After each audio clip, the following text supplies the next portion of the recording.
The voice coming from his second phone was mine, except I had never made that call.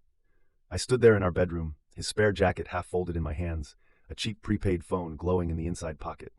A voicemail was playing on speaker. A woman was crying, whispering his name the way I had whispered it 100 times, and for one fractured second, I genuinely thought I was losing my mind. We had been together for 3 years. 3 years of Sunday mornings and inside jokes and a drawer at his place that was officially mine. I had never once questioned him. Not seriously.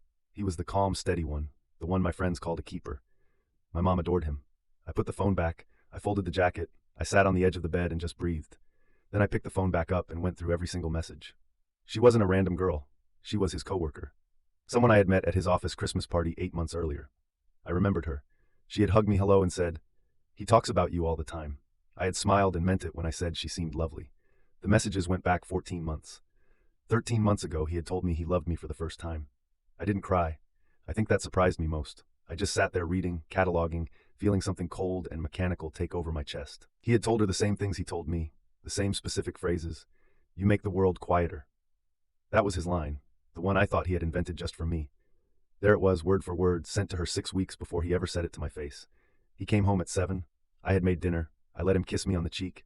I watched him wash his hands and talk about his day and pour himself a glass of water, and I thought about how completely I had trusted this person. I put the phone on the table between us. The color left his face so fast it was almost fascinating. He didn't deny it. That was the part I hadn't prepared for. He just sat down slowly, like his legs had stopped working, and said, "I was going to end it. With her. I was going to end it this week." I asked him how many weeks he had been planning to end it. He didn't answer. Here's the twist that still keeps me awake at night. 3 days later, his coworker texted my personal number, a number she shouldn't have had, and told me she hadn't known about me either. Not for the first 8 months. She had found out around the same time I supposedly got my own drawer in his apartment. She had tried to leave him twice. He had talked her out of it both times, telling her I was the one he was ending things with. We were both the main relationship. We were both the secret. I left. She left. As far as I know, he is currently very active on a dating app, profile picture and everything, listing himself as someone who values deep connection. So here's what I want to know from you.